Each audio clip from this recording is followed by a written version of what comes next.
Governor Plenty, Mrs. Plenty, General McKinley, General Shellito, General Nash, members of the Minnesota Legislature, distinguished guests, and soldiers and families of the 34th Red Bull Infantry Division. Good evening. I regret I cannot join you in person, but I'm pleased to have the privilege to speak to you for a few minutes before you deploy again to Iraq. Grateful to have the opportunity to thank you and your families for your service and your sacrifice for our nation. As soldiers and families of the 34th, you know your proud history.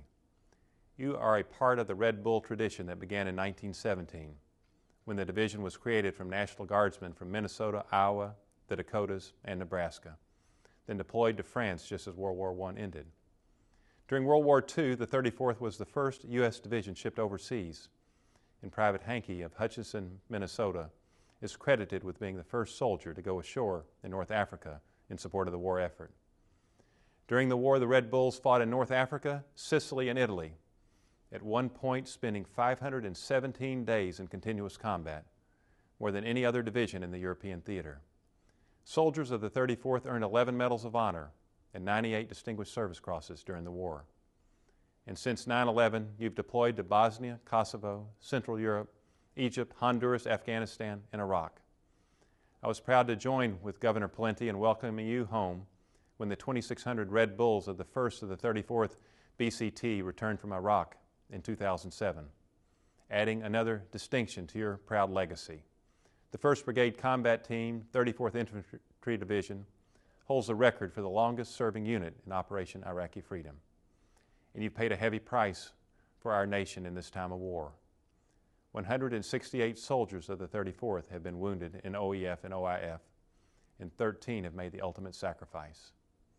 One of your members, Staff Sergeant Chad Malmberg, received the Silver Star for his valor when he led 15 outnumbered soldiers in a fierce firefight against Iraqi insurgents in early 2007 near the Baghdad airport. And as you prepare to deploy again, nearly a third of you are making a second, third, and even fourth deployment. Tonight, on the eve of your deployment, let me affirm our top priority: you, our soldiers, in harm's way.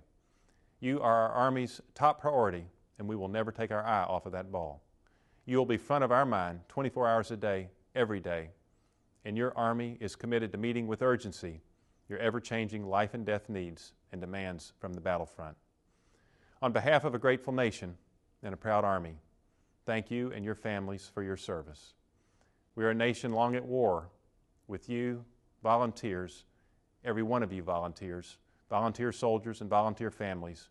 You're carrying the burden for our nation and the free world. You're part of the less than 1% of Americans who wear the uniform of our nation's military.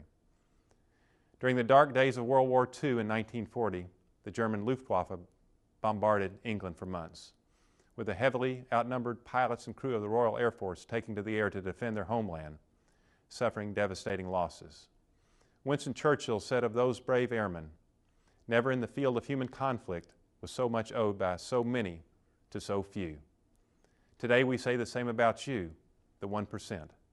Never has so much been owed by so many to so few. Thank you for being part of that 1%. Our nation's debt to you grows daily.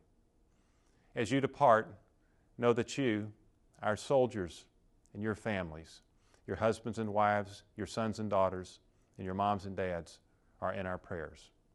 God bless you, for God has blessed our nation through your service. Thank you.